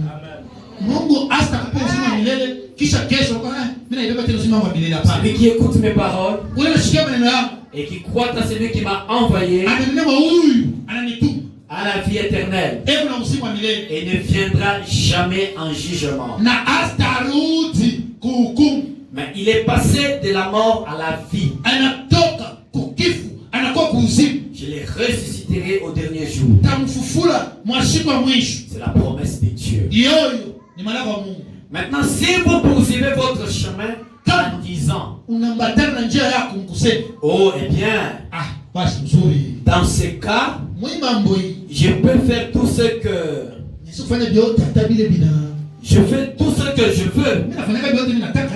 Mais si vous êtes un chrétien, Kama huyu Mkristo vous ne voulez pas faire ce qui est mal. haustapenda utende vibaya. Dites Amen. Amen.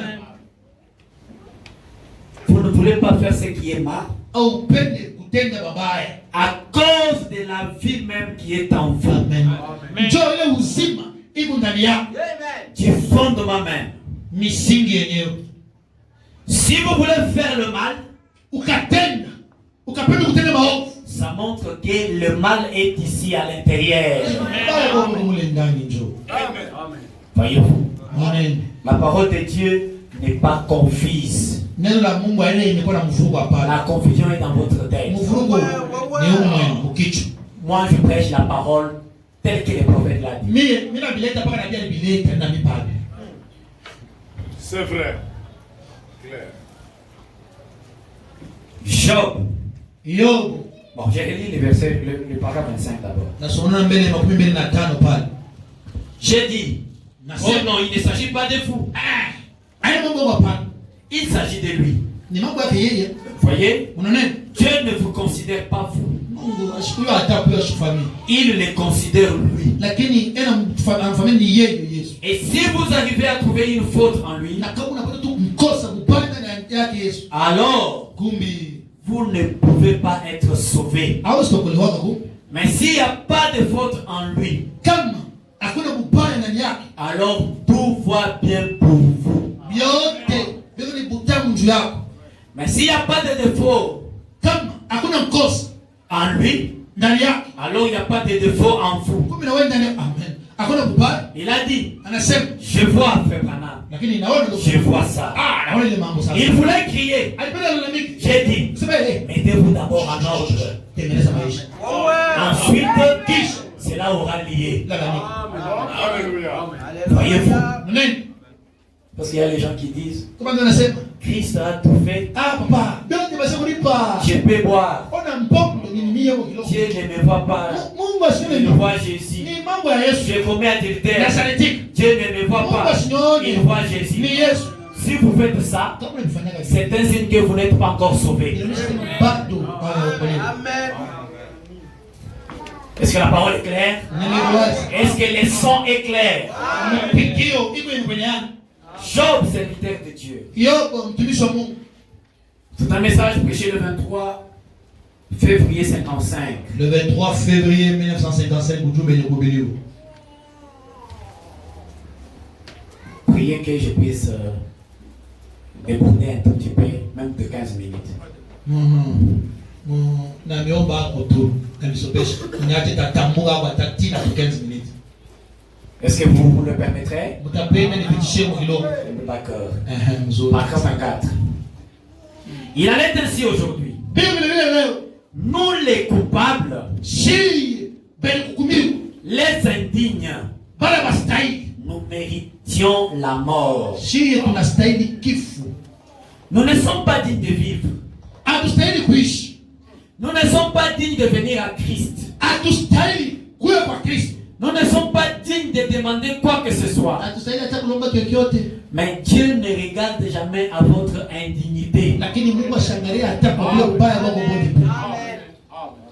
Aujourd'hui, Leo ce n'est pas le message de la condamnation. haina ujumbe wa kumhukumu na hapana. Aujourd'hui, Leo c'est un message d'encouragement. mimi nakutanganisha hapo tu. Jusqu'à quand tu vas confesser le même péché là? Tina shukani wewe paka sana moyo unaitubua hapa. C'est vrai.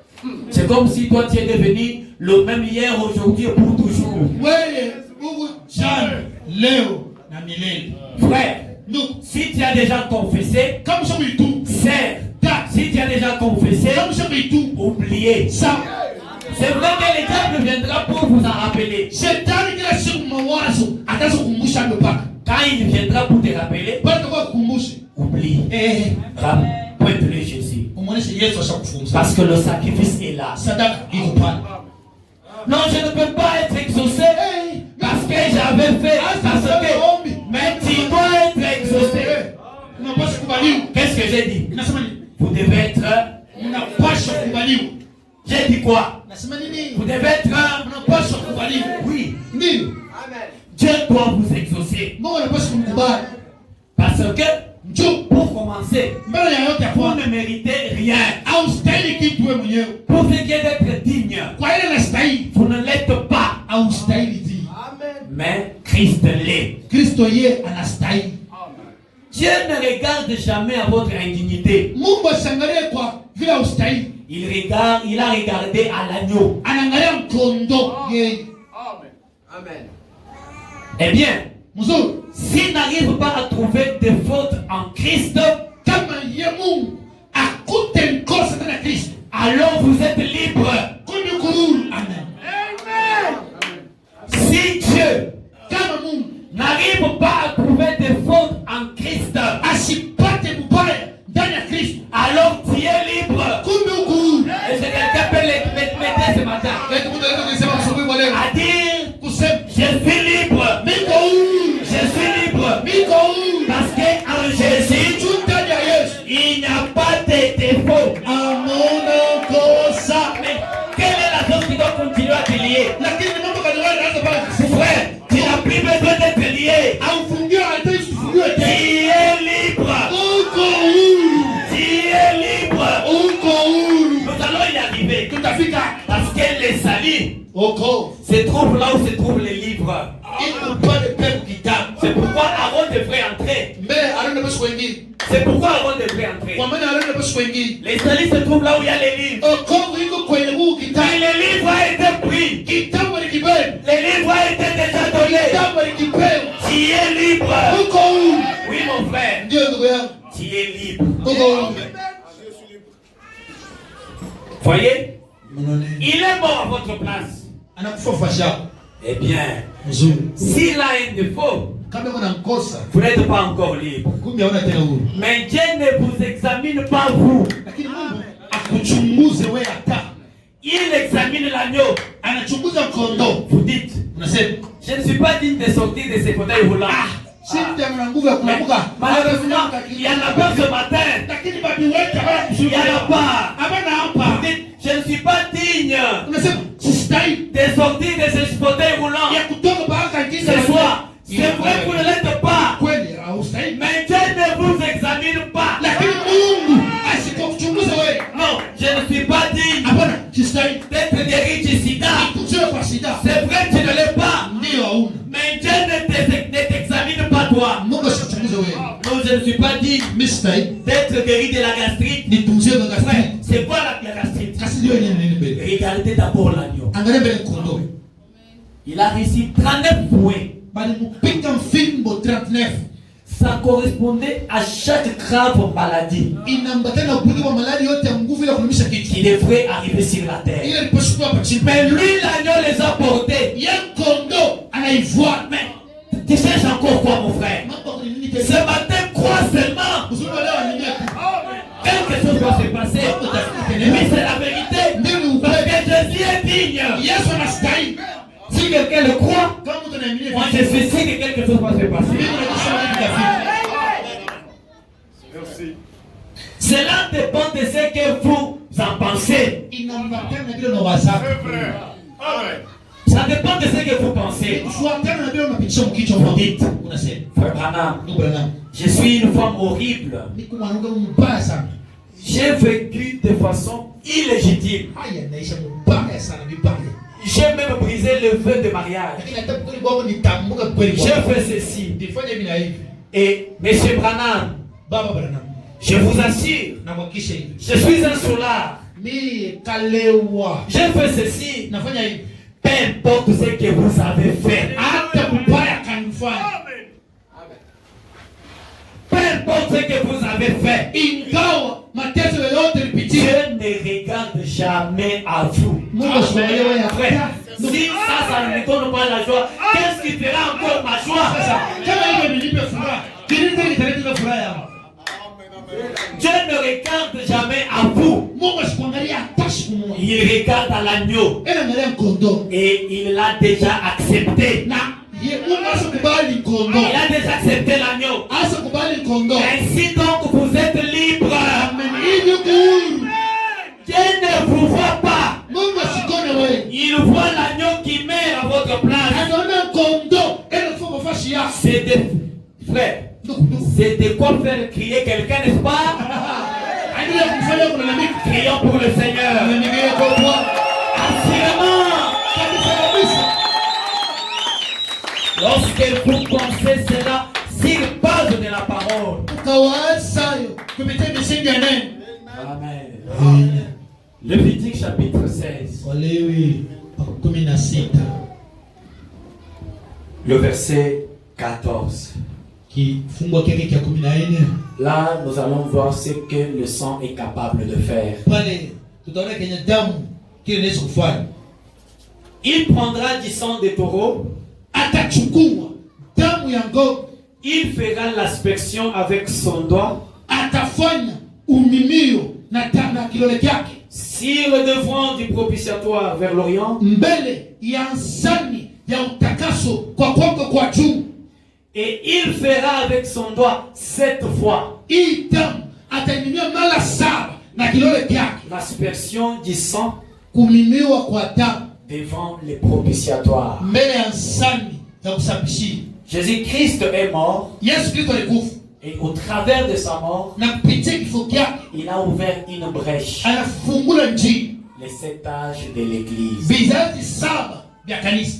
Les 7 âges de l'Église Vizazi 7 vya kanisa ont été ouverts grâce à la croix de Jésus. ilifunguliwa kupitia msalaba ya Bwana Yesu. Parce que dans le plan de salut, Mumapa ya ukombozi les gens des nations n'y étaient pas. si bantu ba mataifa batukue vile mambo. Jésus était venu pour la race des filles d'Israël. Yesu alikuwa kile kizazi kile kuangukia kwa Israeli, Mais lakini c'était à dessein ilikuwa kwa kupitia mapenzi. qu'il a voulu que Israël puisse le rejeter. Ila alipenda sana Israeli amkane yeye. Parce qu'il avait une épouse bien-aimée. Juu alikuwa na bibi harusi mpendwa. Tout ça c'est la grâce. Hiyo yote ni neema. Mais il n'a jamais appelé Israël son épouse. Kama japo hajaitaka Israeli Et sababu pourtant, ile saa quand il envoie les apôtres, pale tu mitume il leur dit, anaonyesha hivi. allez seulement dans la maison des brebis perdues d'Israël. Wewe tu mnyumba bangodele kupotea ba Israeli. Mais il savait Ayu que Israël devrait le rejeter. Israeli alipaswa kumkataa Parce qu'il avait dans son cœur akakuwa na neno roho yake. un plan avec l'épouse. Mapa na bibi harusi. Nous allons y arriver. Nous allons y arriver. Tutafika. Mais Lakini Aaron Aroni est entré. anaingia D'abord le sacrifice. mbele sadaka. Nous avons vu qui est notre sacrifice. Tunaona sadaka yetu ni nani? C'est le corps du Seigneur Ni Jésus-Christ. mwili ya Bwana Yesu Kristo. Maintenant, Aaron devrait entrer. Aroni anapaswa kuingia. Maintenant, notre Aaron, Aroni wetu il est déjà entré. asa kuingia ndani. Selon Hébreux chapitre 9 et chapitre 10. Kufuatana Ebrania 10 na kufuatana Ebrania 9. Il est entré non pas avec les sangs des boucs, Asipoingie amna na damu ya mkondoo wala na bambuzi. mais son propre sang lui-même. Damu yake yeye mwenyewe. Les sangs de Jésus, Damu ya Yesu. ce n'était pas les sangs des Juifs. Haikukuwa damu ya Bayuda Les pale. sangs de Jésus, Damu ya ce Yesu. n'était pas les sangs des gentils. Haikukuwa damu ya watu wa mataifa. Les sangs de Jésus, Damu ya Yesu. c'est le sang de Dieu lui-même. Damu ya Mungu peke yake.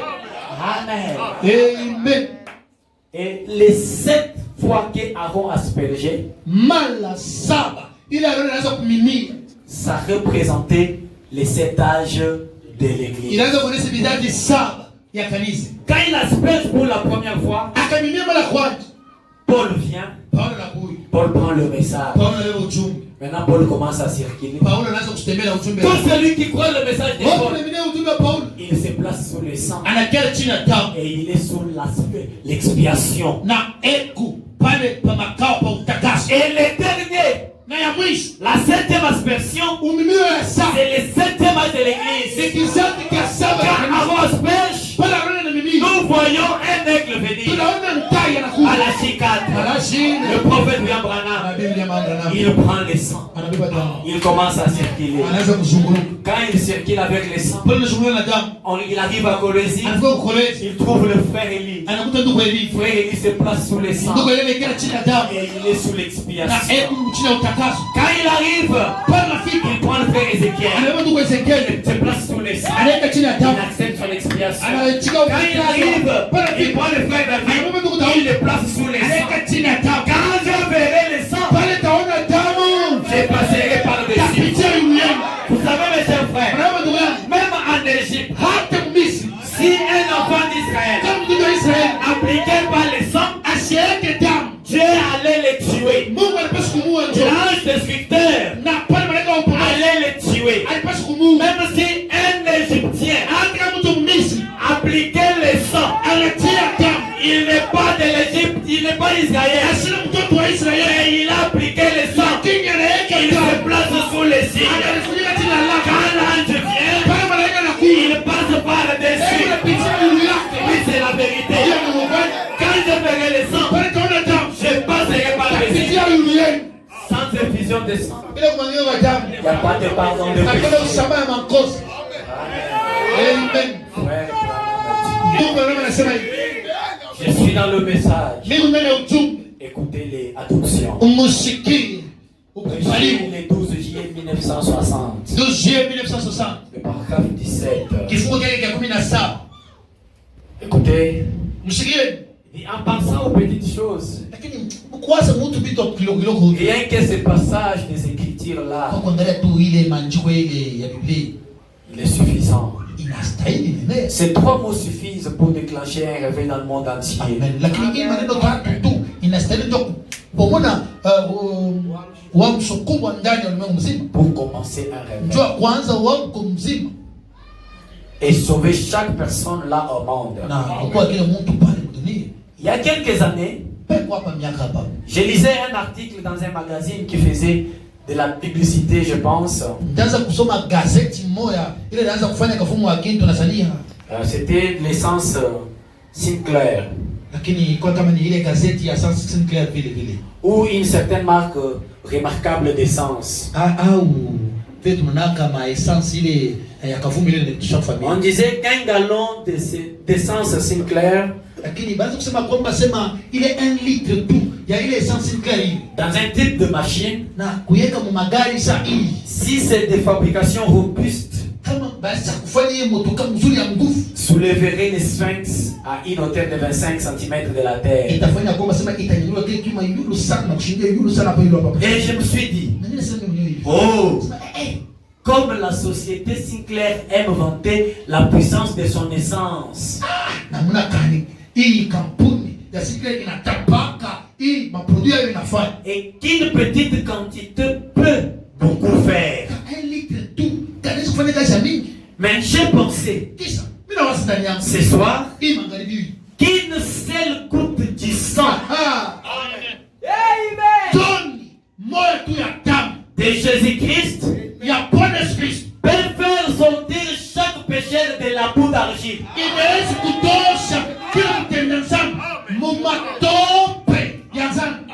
Une seule goutte du sang, Damu toni qu'est-ce qu'il peut faire? ile sofai Débarrasser chaque hôpital de la maladie. kufunga kutosha mahopitali yote ya magonjwa. Une seule goutte du sang Toni tu moja ya damu de Jésus. ya Bwana Yesu Fermer chaque prison. ifunge kila madeni.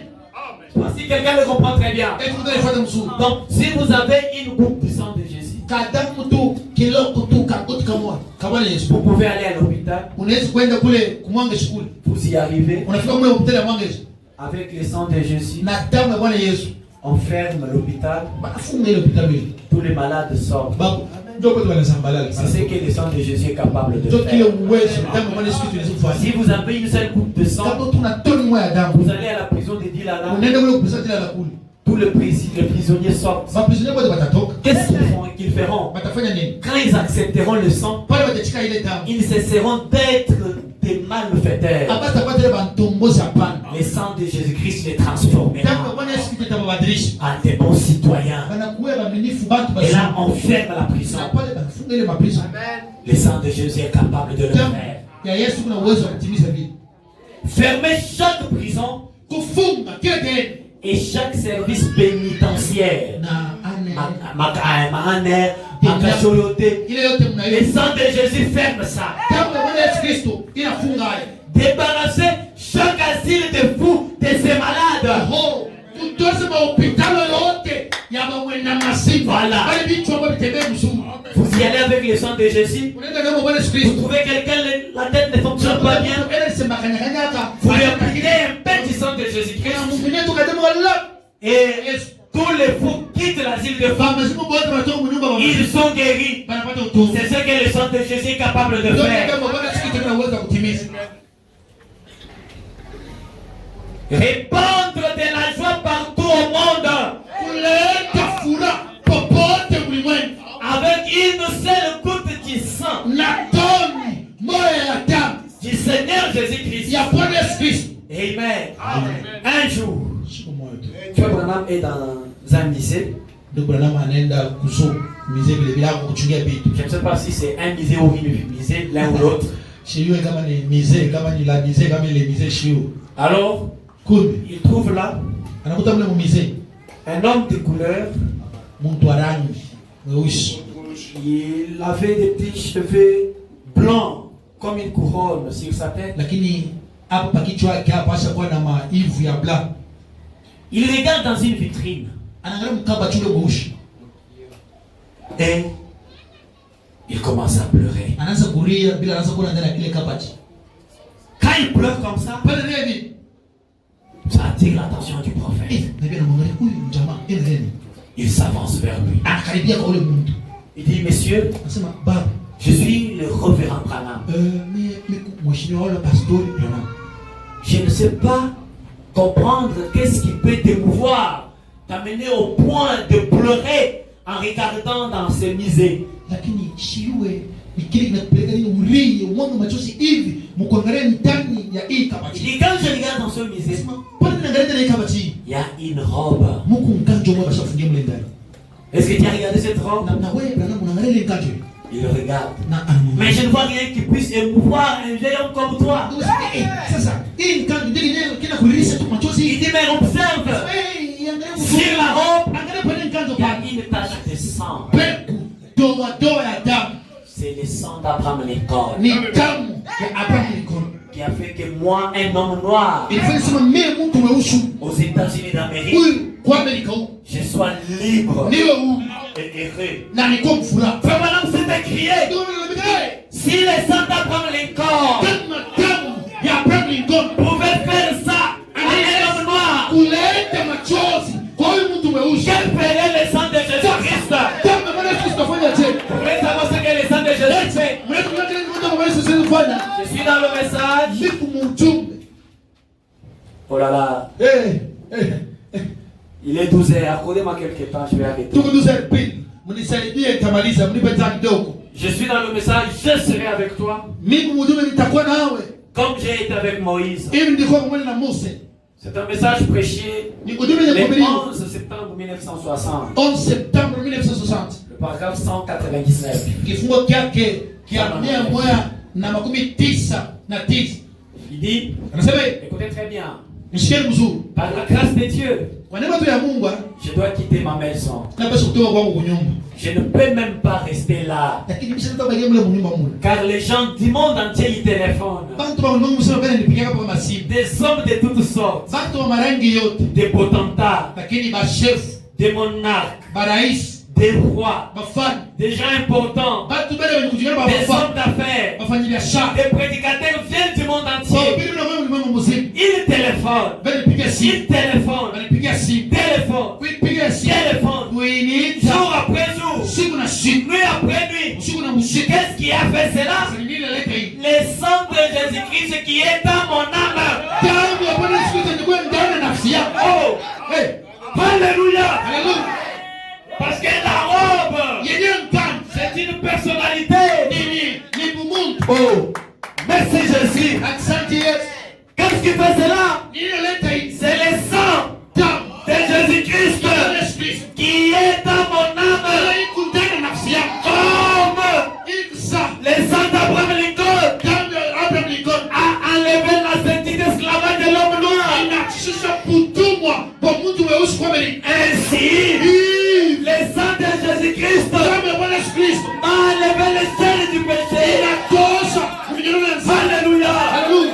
Oui, mes chers frères. Ndiye ndugu yangu. Mais c'est quoi le sang? Damu ni nini? Si j'ai une seule goutte, Kama mimi unatoa ni moja. c'est suffisant Inastahili pour fermer la prison. kufunga gere. Si j'ai une seule goutte, Kama mimi unatoa ni moja. c'est suffisant Inastahili pour guérir chaque folie. kuja kutunza mazimu bora. Si j'ai une seule goutte, Kama mimi unatoa ni moja. c'est suffisant Inastahili pour guérir chaque malade. kutunza ile magonjwa. Si j'ai une seule goutte, Kama mimi unatoa ni moja. c'est suffisant Inastahili pour donner la paix. ndio kuleta amani. Si j'ai une seule goutte, Kama mimi unatoa ni moja. c'est suffisant Inastahili pour libérer des chaînes. kuachilia minyororo. Une seule goutte Toa ni moja. est suffisant Inastahili pour redonner la joie. ndio kuleta furaha. Mais c'est quoi le sang? Damu ni nini? C'est quoi le sang? Damu ni nini? Est-ce que nous sommes prêts pour écouter Frère Branham? Utaenda usiku Branham. Je suis dans le message. Niko ndani ya ujumbe. L'union invisible de l'épouse de Christ. Kwa kubatana kwa sababu ndio Bwana bibi harusi wa Bwana Yesu Kristo. Le 25 novembre 65. 25 novembre 1965.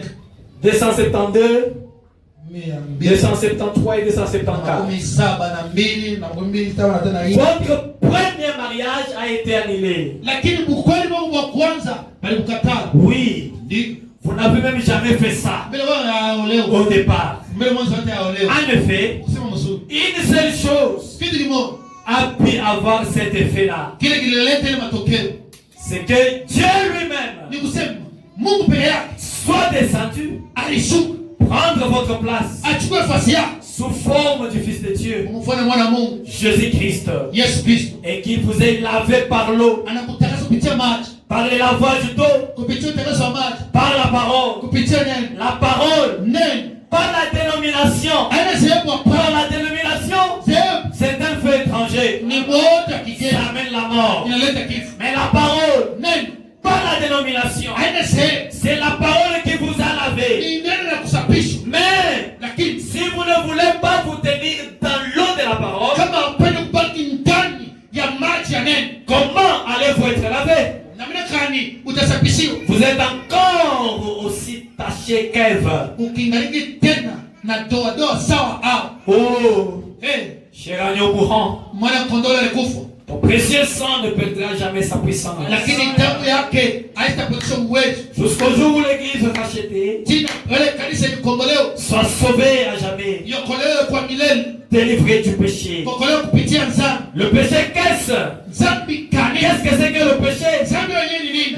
L'incrédulité. Kupakana au kutokuamini. L'incrédulité à l'égard de quoi? Kutokuamini kupitia nini? La parole. Neno. L'incrédulité à l'égard de Kutokuamini Dieu. kupitia Mungu. Dieu qui est la parole. Mungu yeye neno. Pire, Safi. sans mélange. Bila kutaka. Oh, alléluia. Haleluya. Elle partira bientôt Ataenda sasa hivi vers les cieux. mbingu. Amen. Haleluya. Elle se tient prête. Eko tayari. Pensez-y. Waza mbele. Vos vêtements Mavazi ya lavés dans l'eau de la parole, yenye kusafisha mu maji ya neno, ensanglantés. yenye kuwa na damu. La parole Neno est devenue sang. inakuwa damu. Si j'ai la parole, Kama kuna neno, le sang, damu c'est suffisant inastahili pour guérir chaque malade. cha kutunza magonjwa yote. Oui, mes chers frères, Ndio bandugu yangu, chaque chapitre kila chapitre dans la Bible est mien. Biblia inanyangalia ni Chaque verset, kila verset, chaque virgule, kila nukta, chaque point, kila nukta, chaque chapitre dans les livres est mien. Chaque verset, chaque virgule et chaque livre. oui, oui, je crois en son amour divin. Chaque promesse dans les livres est mienne. Oh, chaque promesse Sa promesse dans les livres est mienne. Chaque chapitre, chaque chapitre, chaque verset, et chaque livre. oui, je crois. Oui, je crois en son amour divin. Oui, Chaque promesse dans les livres. oh, Malachie 4. Chaque promesse dans les livres. Apocalypse 10. Chaque chapitre, chaque verset et chaque livre. Oui, je crois. Oui, je crois en son amour divin.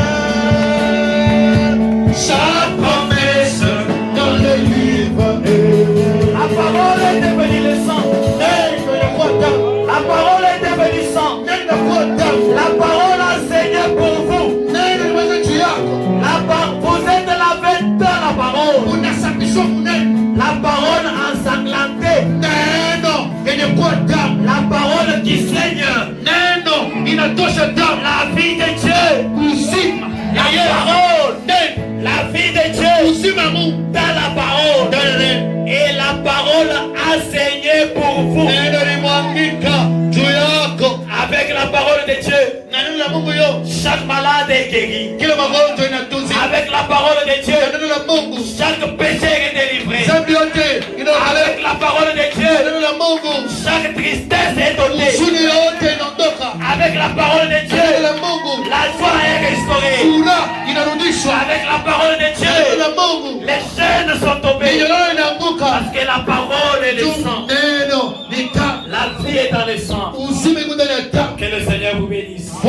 amebariki. Que Dieu vous bénisse. Mungu amebariki. Maintenant, nous allons nous tenir debout. Tutasimama bwini, Nous allons l'adorer. tutamwabudu Juste une façon d'arroser la parole. kupitia hayo neno. Juste une façon d'arroser la parole. Namna ya kumimia neno. Adorons-le dans notre cœur. Tumwabudu ndani ya moyo yetu.